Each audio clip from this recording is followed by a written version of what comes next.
My fellow Vikings, now is the time to don our purple garb and golden braids. Time to raise our horns and proclaim, this is our year. This is our year! Don't ruin this for me, Connie. The point is, we got an itch to win, and there's a new way to scratch. Play the new Viking Scratch game from the Minnesota Lottery with a chance to score up to $100,000, season tickets, and more.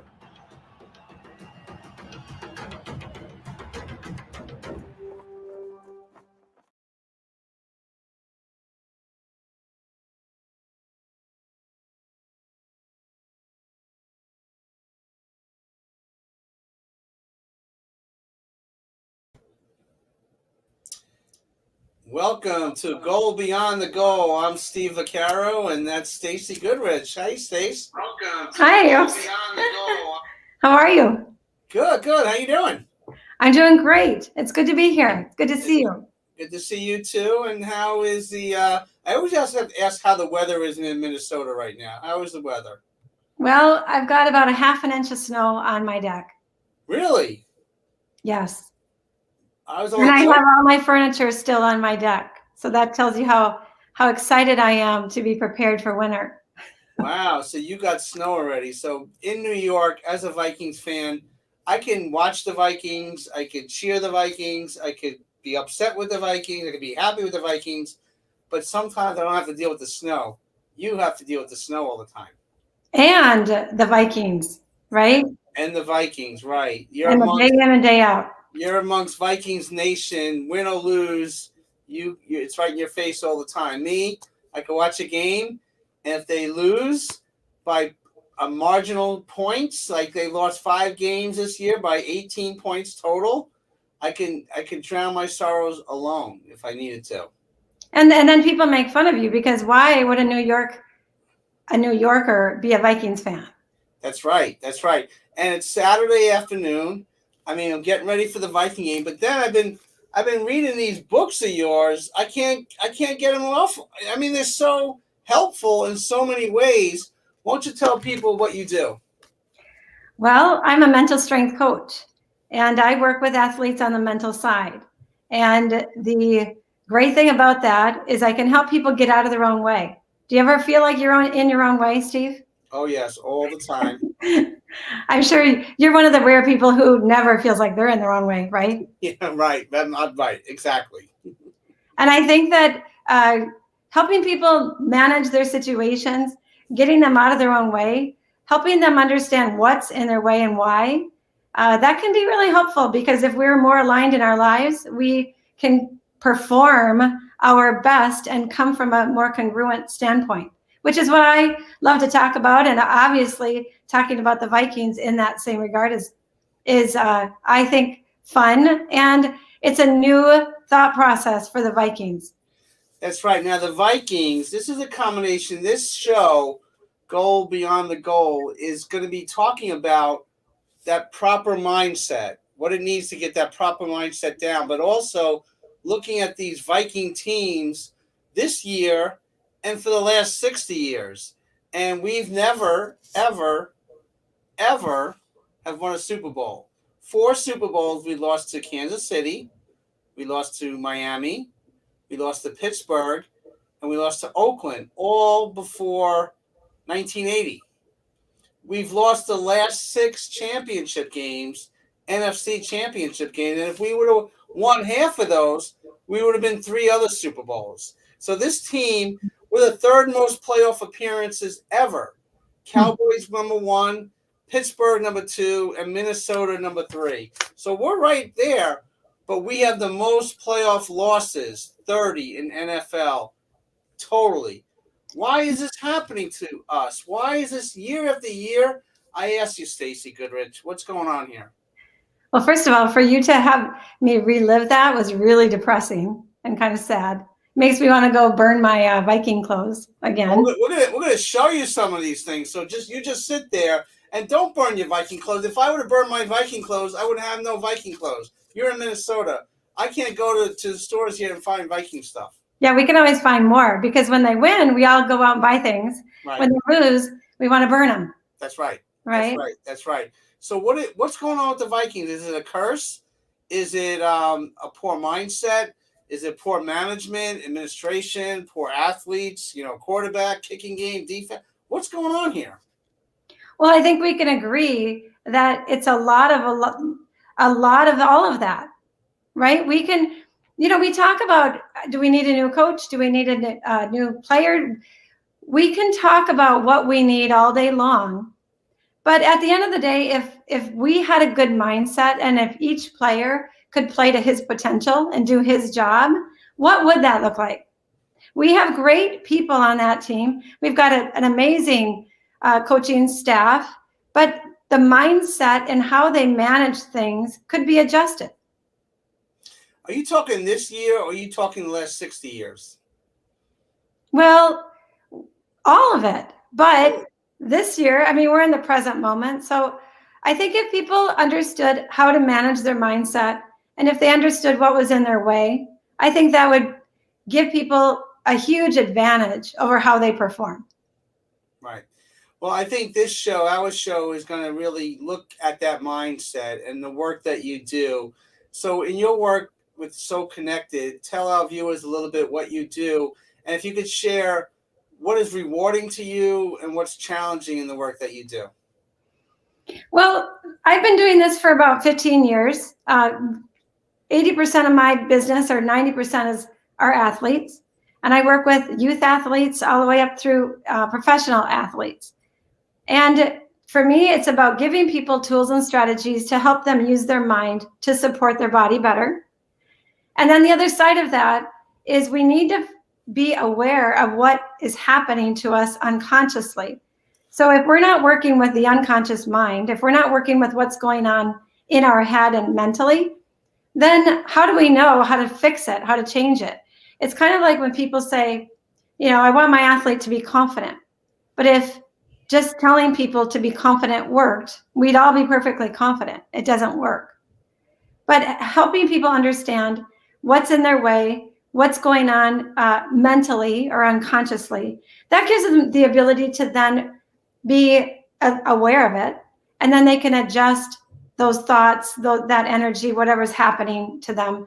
And the most rewarding thing I have is about my business is being able to watch people perform in their potential. When we can watch people perform in their potential, it's amazing. And the hardest part about my job is getting them to get out of their way so they're not judging themselves. People are really hard on themselves and they have really high expectations, which is fantastic and it's all important. But being able to understand how to use those expectations, fear, pressure, negative thoughts to their advantage gives them the ability to manage anything that's going on in the moment and be more aligned to perform better. Well, you have a quote behind you. A beautiful day begins with a beautiful mindset. Do you live by that? I would love to say that I lived by that every day, but no. I think that it's okay to not think things perfectly every minute of the day. I think it's really important for us to allow our athletes to experience negative things and negative thoughts. But if we're stuck in those things, that can affect us. You see a basketball player miss a shot and you see how that affects him. And then they spiral down, right? And so it's important for people to understand how we're not equal to the result. We're not equal to the feeling. But if we can manage it and understand it, we can change it and we can perform our best regardless of a missed shot. Well, I was at a basketball game last night. It went down to the last 2 seconds, and they were down by 2. They inbounded the ball, a three-pointer. I thought he was a little far out. He missed the shot, and you could see the despair on his face, and you could see the coach's reaction, because maybe if he would have slanted to the right instead of to the left, he would have had a better, angle at the shot. And I guess the key thing is when there's a loss or a missed opportunity, how do you rebound from that? I guess the mindset has to be strong to begin with to be able to rebound, or not to get in that situation to begin with, but how do you cope with that? Is that some of the work that you do? Well, it's, and we'll get into, I think me being able to teach A Circle is valuable to understand that idea, because for me, I want to know what he was thinking about when he missed the shot. Right. You know, if he, yes, physically the coach is going to be like, why do you do this? Why do you do that? But it's like, I want to know what was in his head, what was going on mentally for him to not make it.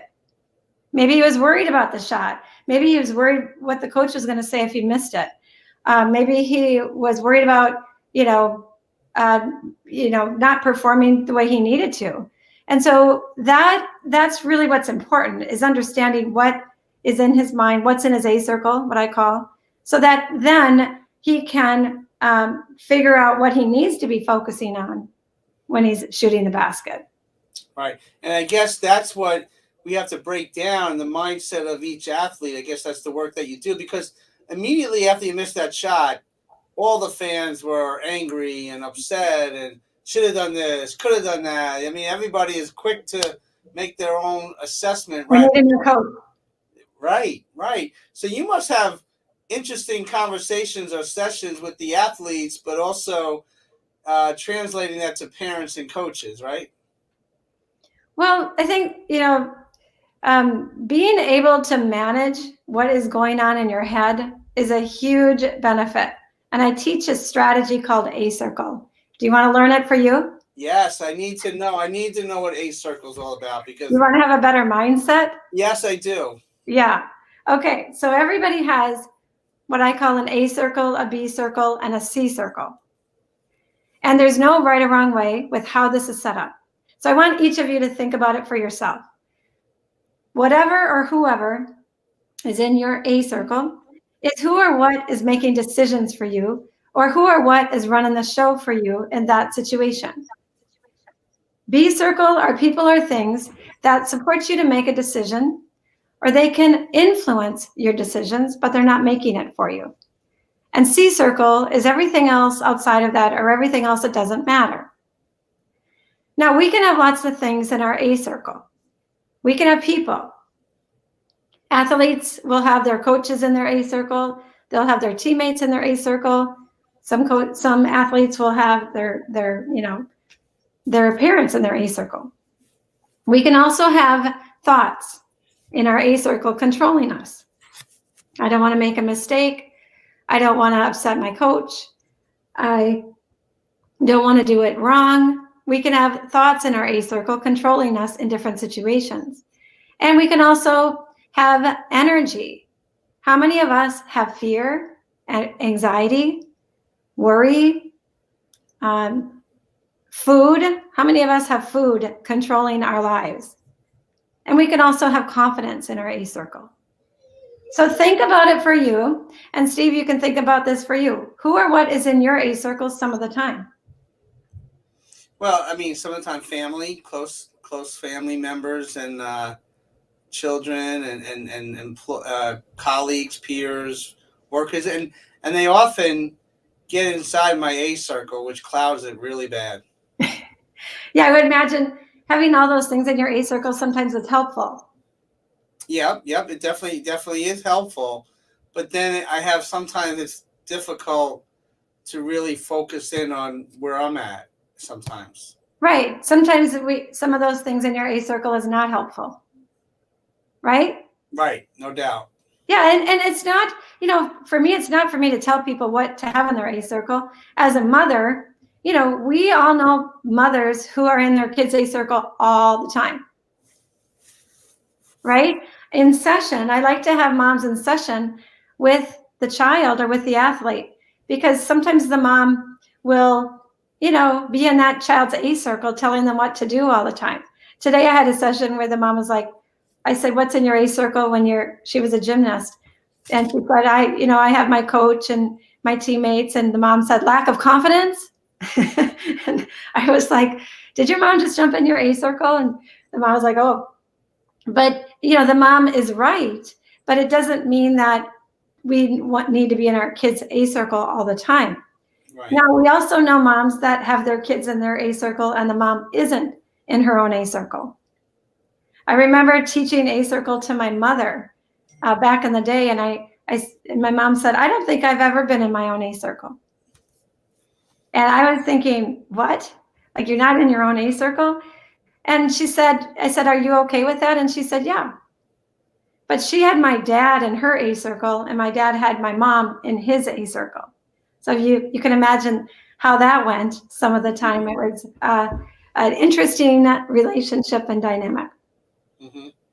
Well, that is, we'll get more into that. But, we have some viewers out there are thinking that, okay, this show could be about Viking history, and we're going to show a little Viking history. But I warn you, it might not end well, and it might relive some challenging times when you were a little bit younger. So let's check out some of these games that did not end well for the Minnesota Vikings.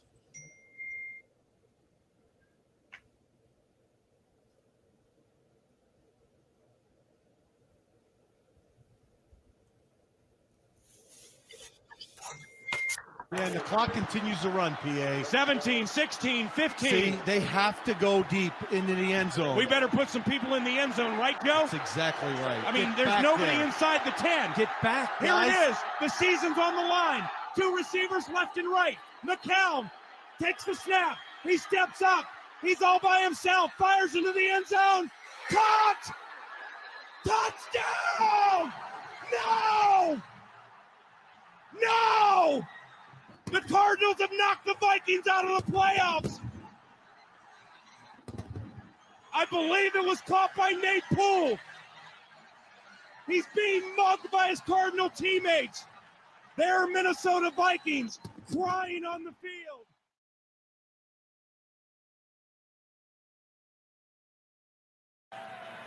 McDermott is the snapper. And the kick is no good.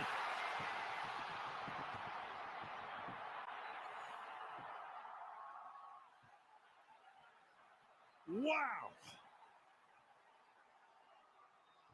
Go figure. Oh, baby, yeah.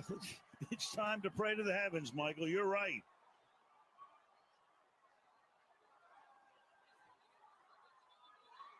No good. Not even close.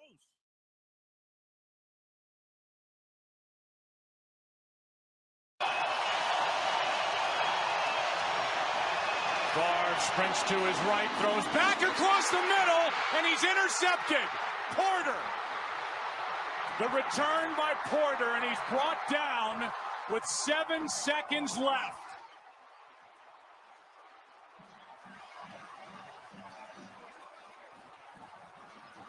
You're going to see Brett Favre as he rolls out. If he just runs with it, he's got open field. He's going to pick up 10, maybe 15 yards. Then they're obviously in field goal range. Instead, he tries to make a play. This is the cardinal sin for any quarterback, throwing back across the grain as you're rolling to your right. You cannot see defenders that are then coming underneath in pursuit.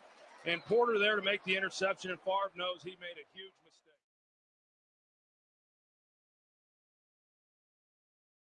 That'll bring on Anderson. Yeah, you see it and you go back, and I don't mean to second guess, but just kind of put, the way the game is played. If Minnesota makes this field goal here now, they get the 10-point lead. Had Atlanta on that fourth down kicked the field goal, then this couldn't happen. And Anderson hasn't missed in 2 years. So that's a pretty good bet. If you say, do you think Gary Anderson will make this field goal? The answer should probably be yes. 39 yards away. And it's not good.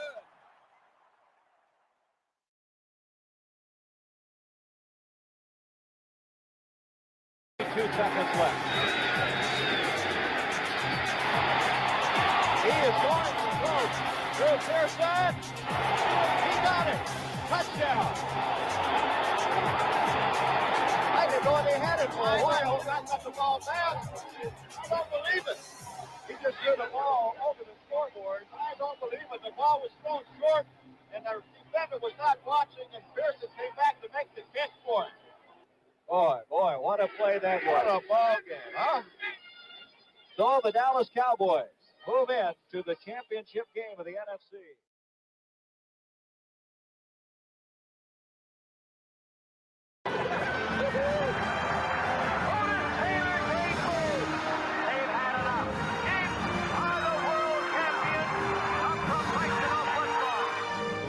The score clinched Kansas City's victory in Super Bowl IV.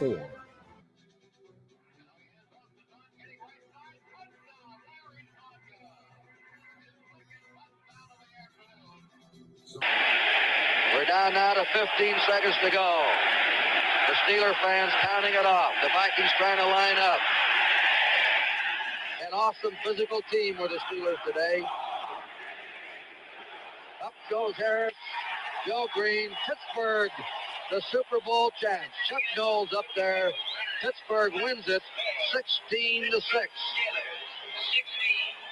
A Super Bowl victory for the Oakland Raiders.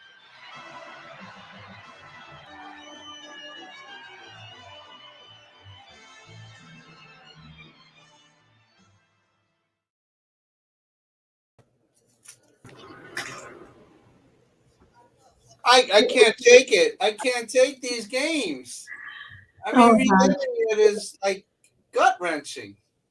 No, it's not even gut wrenching anymore. It's just like annoying. Annoying. It's completely annoying. Why is it annoying? I mean, explain it, because I mean, when you're younger, you watch these things and they watch them unfold, and now it's decades that we have to be annoyed by watching this stuff, right?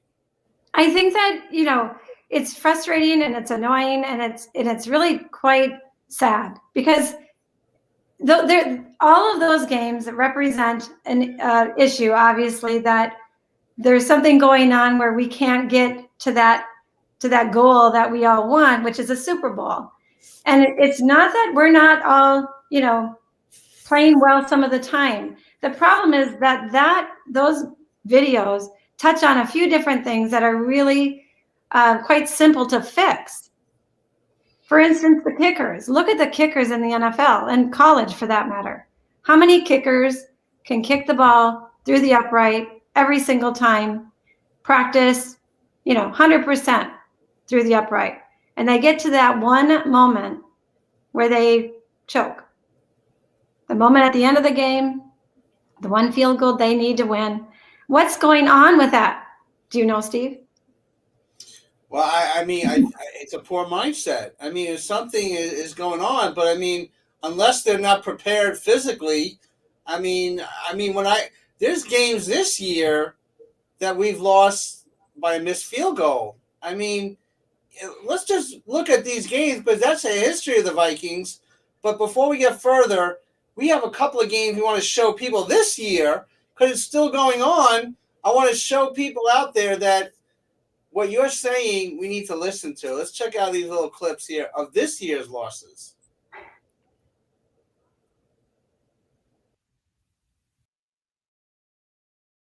Getting a calf massage. Jen Hill reporting with the Heat. Playing a factor here as Dalvin Cook carries. Looks like the ball may have come out on the end of the play. There's a scramble for it and waiting for a ruling. And the Bengals have it. How do they have it? The officials say it's Cincinnati football. Play with Dalvin Cook running. And he's down. Where's the ball? I think it's in the process. Burrow's going to throw. Floats one. And over to C.J. Uzomah. Fighting his way down the sideline. And the Bengals. The numbers and the encouraging 20 of 26, 2 touchdowns for Burrow will have any Bengal fan smiling. What a game this has been on the opening Sunday for the win. The crowd in Cincinnati has the answer as the rookie Evan McPherson. High snap, put down. Joseph, come on! It is gone! No, he missed it. Are you kidding me? He missed it right. He missed it right. Oh, my heavens. Oh, my. He missed it right. What a gut punch to a team. Ball that play after play toward the end fought its way back. missed it by like a foot. And just, oh my God, how do you...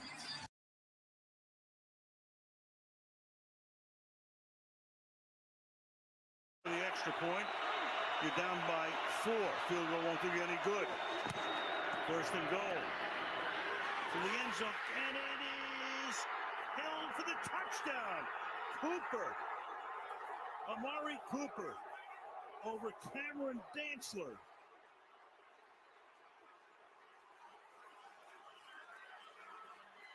$75 yards in 8 plays to take the lead.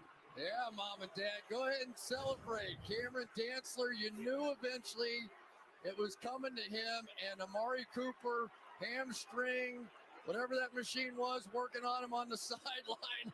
He comes up with the play of the night. He started this drive with that incredible juggling sort of catch.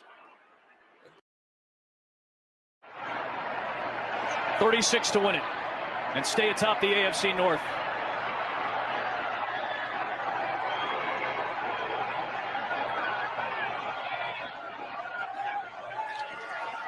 Justin Tucker delivers again, and the Ravens win it in overtime.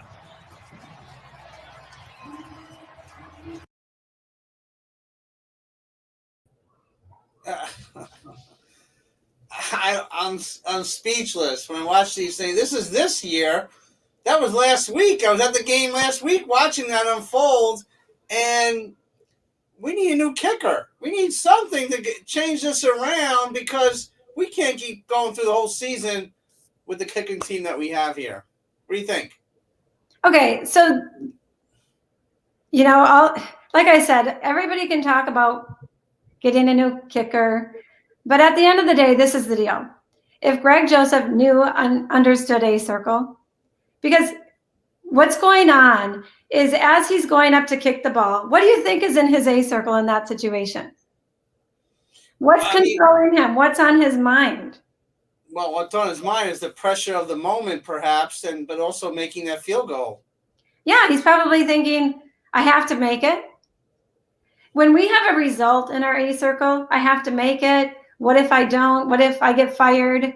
Oh my God, if I don't make this, da-da-da. If we have all of that in our A circle, no wonder why he can't kick the ball straight. Right. Because what happens is if I have all these thoughts in my A circle, that's going to be controlling me. That's going to be in my way of me being able to focus on what I need to do to kick the ball. And that's what's going on. If a kicker has an idea or a thought in his A circle, that's what's controlling him. You can only imagine what these kickers have going on in their head. But the whole problem or the solution is to get them to understand how to manage their A circle so that doesn't affect them. So, and also they need to know what to focus on. If I don't give my mind a job to do, it'll create its own job and it won't be helpful. How many athletes are thinking about what they don't want to have happen? If I see a girl fall off the balance beam, I'll say, what were you thinking when you fell off the beam? And she'll say, I was thinking I didn't want to fall off the beam. If you go to a football game and everybody's yelling, don't fumble, what happens? They fumble. Right. Same thing in a basketball game, don't foul, and they foul. So if we're thinking about what we don't want to be doing, what we're worried about, that's what we're bringing to us. But by understanding A circle and that you have an A circle, that gives you the ability to go, okay, that's not helpful. What do I need to focus on? How do I want to kick the ball? That gives them the ability to control that situation so that their thoughts are no longer in control of them, but they are in control of their thoughts and their body. Very simple, right? Yeah, it sounds very simple because there is a difference of playing to win and playing not to lose, correct? It's not worded that way. You did not word it right. Okay. help me, Stacy. Yes, some people play to win and some people play to not lose. Right. And we know teams like that. I am a Vikings fan and I am not a Packers fan. But the Packers. If you were a Packers fan, we wouldn't be doing this show. Right. No. But the Packers play to win. And the Vikings play to not lose. What does that even mean, right? Well, it's a mindset because, like you're saying, like when Dalvin Cook fumbled that ball. I mean, there's a period in a football game where you can either be proactive or nursing a lead or being kind of not assertive to do something in a proactive way, like to pass downfield or to hand it off or to make these little dinky passes to kind of be conservative so you don't make a mistake, and you often make the mistake. Well, yeah, that's all a part of it. And playing to not lose, you can win some games playing to not lose. It's not that there's not a strategy in that.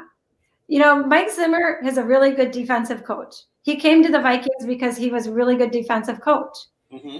And I remember watching his defense, especially, I'm not good at the statistics, but when he first came to the Vikings, his defense was amazing.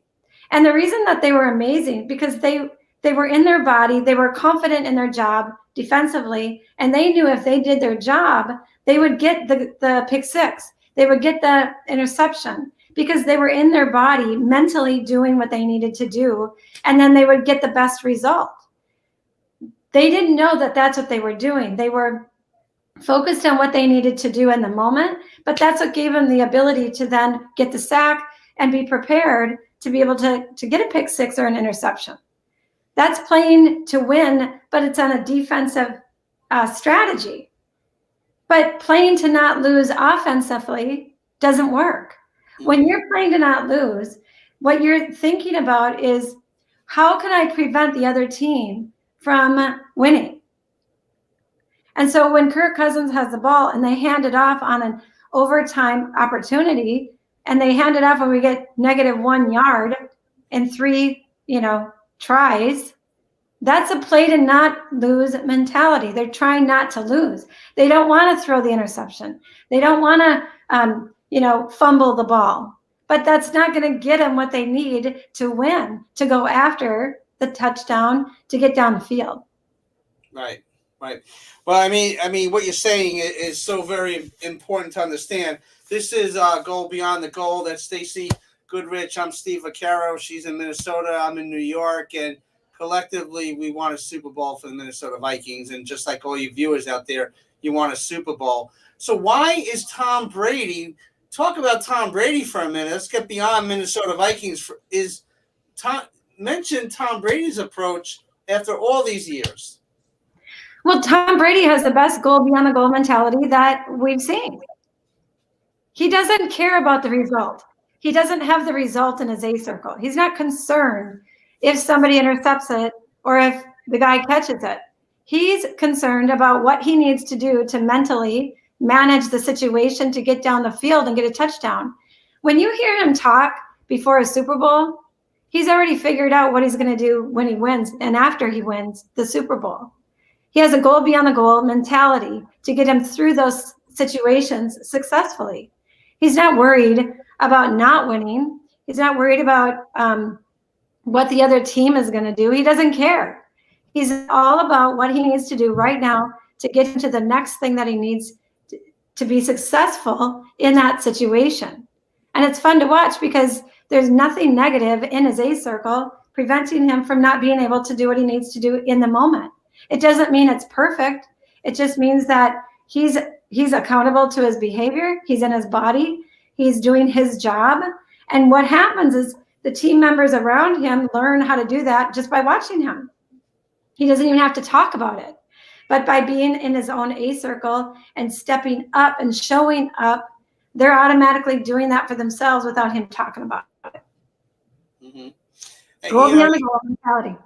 Yeah, I mean, he was in New England for almost 20 years, just about 20 years. He went over to Tampa and won a Super Bowl his first year in Tampa. So what you're saying is he's had this mindset for a long period of time, and maybe the coaching with Bill Belichick in New England, obviously the team of Brady and Belichick really worked well, but you're saying too, but it really comes down to the consistent mindset of Tom Brady not caring about what the other team is going to do, and also setting up those goal beyond the goal, well in advance so that he could fulfill his athletic ability and to move forward with his team. Well, he doesn't even know that he has a goal beyond the goal mentality. He's just naturally doing it. You know, that's what's so valuable about the strategy, because goal beyond the goal is about me doing what I need to do to move toward what I want.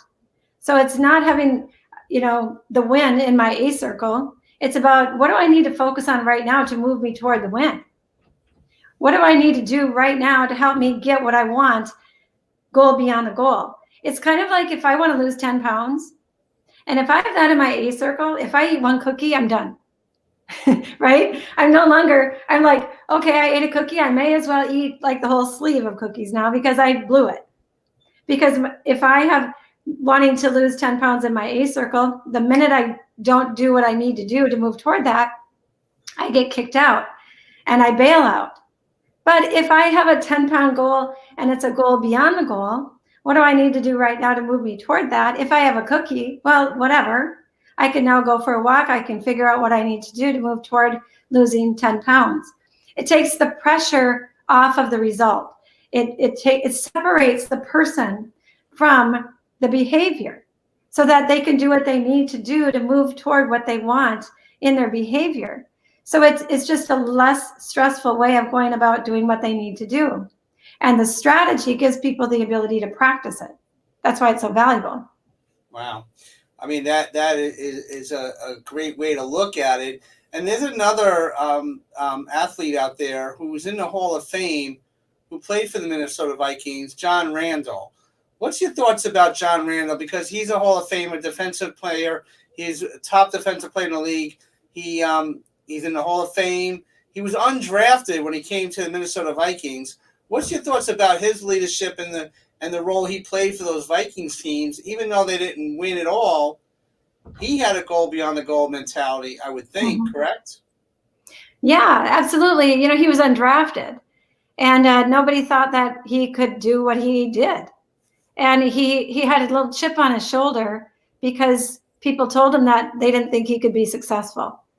And what that did mentally for him, and I obviously haven't talked with him to say what is in his A circle, but what it did is it kicked out everything negative out of his A circle, and it pushed him into his own A circle so he could do what he knew he could do. And he showed up for that.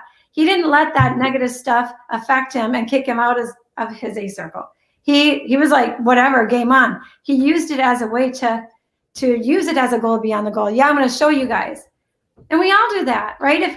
If somebody tells me, I don't think you could ever do this, I'm going to be like, yeah, whatever. I'm going to show you I can, because I can use that energy as a way to focus and do what I want to do. That's what John Randall did. He had an ability to really focus on what he needed to do to be successful in that moment. And that's what he showed up for, and that's what he did. And it just basically kicked everything else out of his A circle to do his job. He was amazing at it. He was amazing at it. And I think as a defensive leader on those Viking teams too, he was able to transform other players around him to have that similar mindset.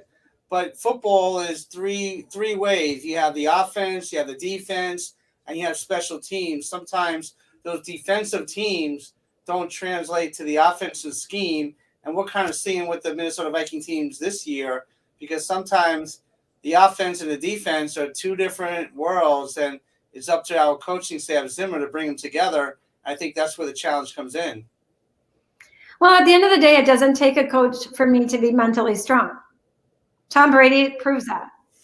Do you think Tom Brady cares about who his coach is? Right. No, he doesn't. No, he doesn't care about who his coach is, because and I don't need to work with a coach to provide the ability for this athlete to be mentally strong, right? Because at the end of the day, if I have a coach in my A circle and it's negatively affecting me, now I'm allowing that to affect me. If I'm just pissed off at the coach, for instance, or if I don't like who they are, what they're doing, or what they're saying to me, if I allow that to be in my A circle and kick me out, well, now I'm allowing it. Right.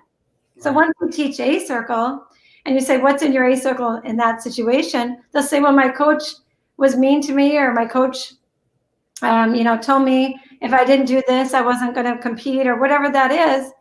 I can say, all right, do you see how you have that in your A circle? Yep. Are you okay with that? No. Nobody wants to have anything in their A circle that's taking their power away.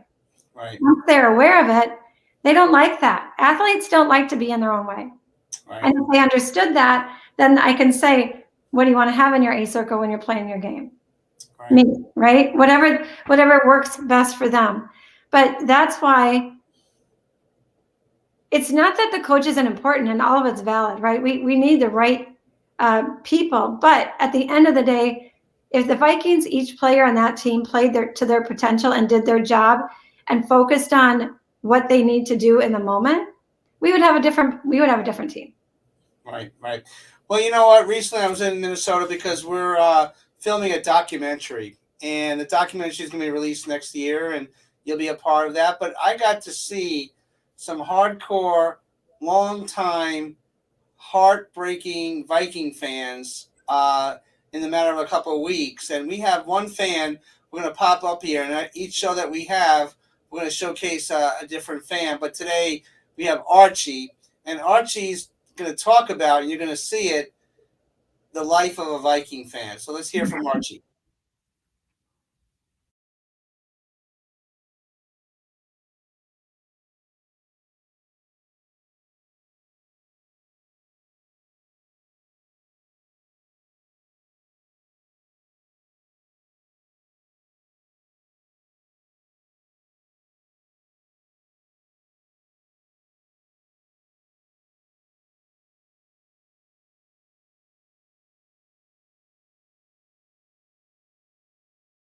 The one that hurt the most was the 98 year. That year, I still actually have never seen that missed kick by Gary Anderson. I actually had to use a bathroom, and I went to use the bathroom, came back, and I'm like, wait, what happened? Where's our 3 points? And I still haven't been able to watch that missed kick. And so sometimes when my friends and I were talking about the 98 game, I have to stop because my therapist says if it gets to be too much, just stop talking. Another tough year for me was in 2009, that Favre year, where, like most Viking fans, we feel we were cheated out of our Super Bowl opportunity. I do believe that was our best all-around team because we had a great defense that year also. So without the help of the refs and not calling those roughing the passer calls on Brett Favre, I think we would have been champions. Got a buddy that swears we are cursed, and every time I talk to him, he's saying that, see, this is the reason I'm saying we're cursed. This is the reason. And every year I tell him, no, we are not cursed. This is our year. If it doesn't happen soon, I think I'm going to believe in that curse, and I think we're going to have to get together and have some kind of exorcism to get rid of that curse. Being a Viking fan is fun, though. I mean, I'll always be a Viking fan. I've got a group of people here at Buffalo Wild Wings together with us now. There's about 12 of us, and we get together every year. I was living in Rochester, Minnesota here for the past 5 years, and every year I'd come back just to get with our buddies for the Friday football feast. And we would console each other, and we would have those conversations saying, you know what, doesn't look good right now, but this is going to be our year. And believe it or not, we're doing the same thing this year. Even though we're 1-2, this is going to be our year. See, Archie thinks it's our year still, but he brought up the word curse. Now, let me get the one thing straight here. Okay, so it could be cursed. I don't know if you believe in curses or not, but you live in Minnesota near Anoka, which is the Halloween capital of the world, right? We lost on Halloween Day in a crazy way. Is this team cursed? Well, you know, if I had to agree to that, then I think there would be no solution to the problem because I don't know how to fix a curse. But what I do know is I'm not going to bring up any problem that I don't have a solution for. And the solution to the Vikings problem is to be able to at least have a mentality of playing to win, being their best, focusing on what they need to do in the moment. I've heard Zimmer talk a few times about some of the issues that he needs help with or he can't figure out. And one of them is to win big games. And we've seen, and you showed it throughout the show, that we have a hard time winning those big games. And that is a play to win mentality. And it's easy to teach, but it needs to be done for anybody to be able to perform on their potential. And anybody can relate to this, whether they have a youth 10-year-old gymnast, a baseball player, a wrestler, hockey player, football player, anybody, or just somebody getting through the day. That if we don't have the mindset to help us understand how to be our best and the tools and strategies to be able to do that, then we're allowing those things to, again, control us instead of us being able to control it. All right, so our fans out there, I'm going to ask you a question. We have two quotes we're going to look at. Is what's more important, the athletic ability of a football player, of a Minnesota Viking, or the proper mindset and having a solid A circle? You bring up one of the other points that Zimmer was talking about, getting his rookies ready for the NFL, right? I teach a strategy called the doing strategy. And a lot of the NFL players get to the NFL by not having to really think about what they're doing.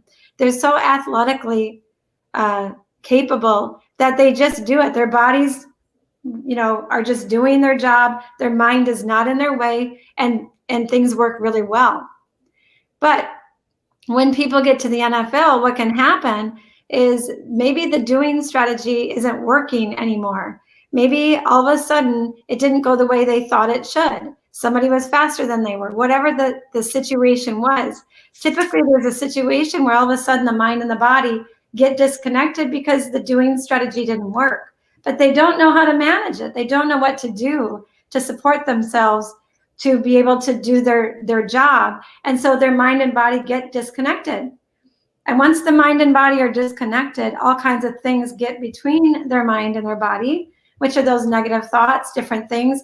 And that's what people then are coping with. If you're seeing athletes lack in confidence, you can see that they've got fear in their A circle, doubt, lack of belief, whatever that is. That's typically when people come to me, is when my son's so talented, but I can tell he's scared. He's hesitant. He's not going after the ball. And that's what can happen with the rookies or the young kids that come into the NFL.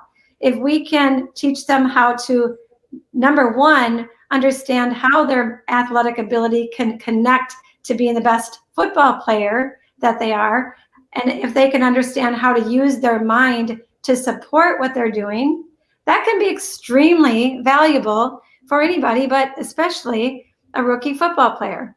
Can prevent a lot of stress and doubt from getting in their A circle in the first place. Wow. Well said, Stacey. Now we have a couple of quotes. Let's put out the first quote here, and we'll both make a comment about it. The first quote, if you could pop it up on the screen. Winning doesn't always mean being first. Winning means you're doing better than you've done before. That's by Bonnie Blair, speed skater. What do you think about that? Well, winning doesn't always mean being first.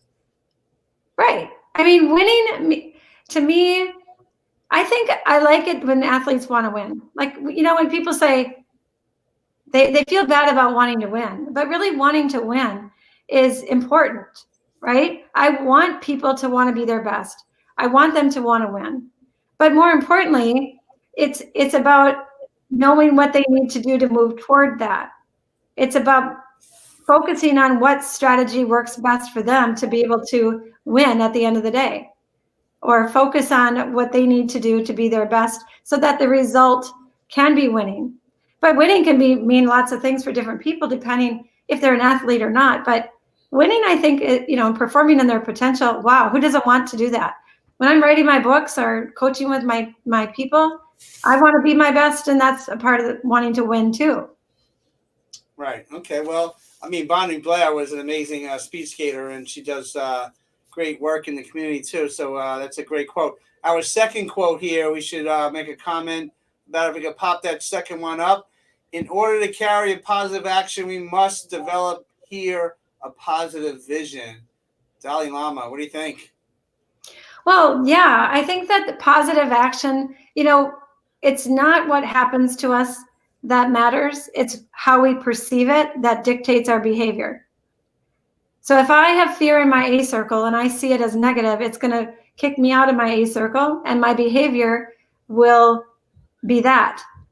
But if I see fear as, oh, it's just here to help me pay attention, it's just here to remind me to focus on what I need to do, then we're going to be able to dictate our behavior according to a positive mindset versus something negatively affecting me. So, and I think it's important for people to see their outcome and go after that and be connected to that feeling and that experience of what that will be like when they are at their outcome or their goal beyond the goal. But I think managing your thoughts can change everything to get there. Wow. You make it sound very, very simple, but we both want the Vikings to win. We both want the Vikings to win a Super Bowl. And perhaps if people out there or athletes out there, because you've been doing this for years on every level of athlete, so perhaps connecting with the professional athlete at this point might be a way to go, because if folks are receptive to what you're suggesting in an A circle and the whole breakdown of that, it could be a game changer. Well, yeah, if people, I've been working with thousands of athletes. I have a group on Facebook called Athletes Who Settle for More. And that group of people are people who really want their athlete or themselves to be their best. And so this work is about people having that opportunity to manage it. And yes, do I want the Vikings to win a Super Bowl? Absolutely. Do I know how to help them mentally be their best? Absolutely. But it has to be up to the people that decide if they want what I offer. And I'm going to continue to do what I do and continue to watch the Vikings and be a Viking fan. But yeah, I would love to connect to people who want what I offer to be their best. Mm-hmm. And you cover all athletes in different sports, right, Stacy? Yeah, today I talked with, yesterday I talked with a Taekwondo athlete who's training at in Colorado at the USA training facility. She's in Paris. I work with Olympians and all athletes at all levels, and they've all taught me a lot, and they require a lot out of me because they don't want to be in their own way and they need it fast. I need to be able to shift mentality in one session for them to be able to see those results. And I'm online. It has to work if you're online. People will talk about it. Right. Do you feel pressure too when you have an athlete that has a competition coming up or a game or something that needs immediate attention? Do you feel pressure of working with that individual? No, because I'm not in their A circle. I don't want to be in their A circle. I don't tell them what to do, but because that wouldn't work. I had a football player one time, he's a linebacker, and his parents sent him to me because he was hesitant. And I taught him A circle, and I said, what's in your A circle? And he goes, well, not only do I have the idea of what I think the coach is going to want me to do in my A circle, I have what my coach is going to say to me after I do it in my A circle. Oh, okay. I'm like, oh, well, no wonder why you're a little bit hesitant, right? But if he can understand what to be in his own A circle and decide what he needs to do, that takes out all of that issue. Okay. Well, we're almost out of time. This hour flew by, but it's Saturday right now. So if you're watching it live, it's still Saturday. Snowing in Minnesota, Steve. What's that? It's snowing in Minnesota. It's snowing in Minnesota. Well, it's sunny here in New York, but I feel bad. But if the Vikings play the Chargers tomorrow in Los Angeles, right? So the Vikings are 3-5, and the LA Chargers, they used to be San Diego Chargers, are 5-3. And last week, Dalvin Cook ran for 17 carries on 110 yards, and the Chargers are last in the NFL in rushing defense. So we got a shot here on the field. So if we can have a good mindset and not fumble the ball and not do the things that cost us a game, on paper, it looks okay. I mean, their quarterback, Justin Herbert, has passed for 2,350 yards, 18 touchdowns, and their big receiver, 57 catches for 600 yards. So we got to stop them on their offense. We got to have a strong kick. Why are you shaking your head? I didn't even finish. Why are you shaking your head? Well, I'm listening to you. I'm listening to you. Well, good luck with that. Good luck with that. I'll still be watching the game here by myself because my kids don't want to watch it with me anymore. You know, I'll still be frustrated with the lack of going after it mentality. And I always will hope for the best because I love the Vikings. So I want them to win. I want them to be able to do what they need to do. But I'm also hoping that they find a way to shift their mindset as well. So you're going to watch the game, right? And give me a prediction here. Do you predict things? Oh, I don't even know who they're playing tomorrow.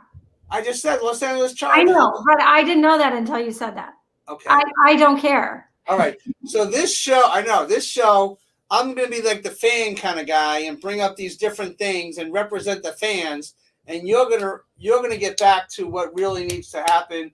What's most important is that mindset, is that A circle, and have a strong A circle and have a strong mindset so that will take place on the field so that the results can be positive. In what if they knew they had an A circle, then they would do something different. And so if everybody who's listening now understands that they have an A circle and they can then be in charge of what's in that A circle and they can manage it, everybody who does that will be more aligned in their behavior in their life. Right. And that's the great thing about it. Right. So Stacy, how can people get a hold of you and to learn more about what you do and to develop that A circle, a strong A circle? Well, you can join Athletes Who Settle for More. It's a group on Facebook. I do a lot of live stuff on that group. I do a lot of different posts every day to help people manage what's going on.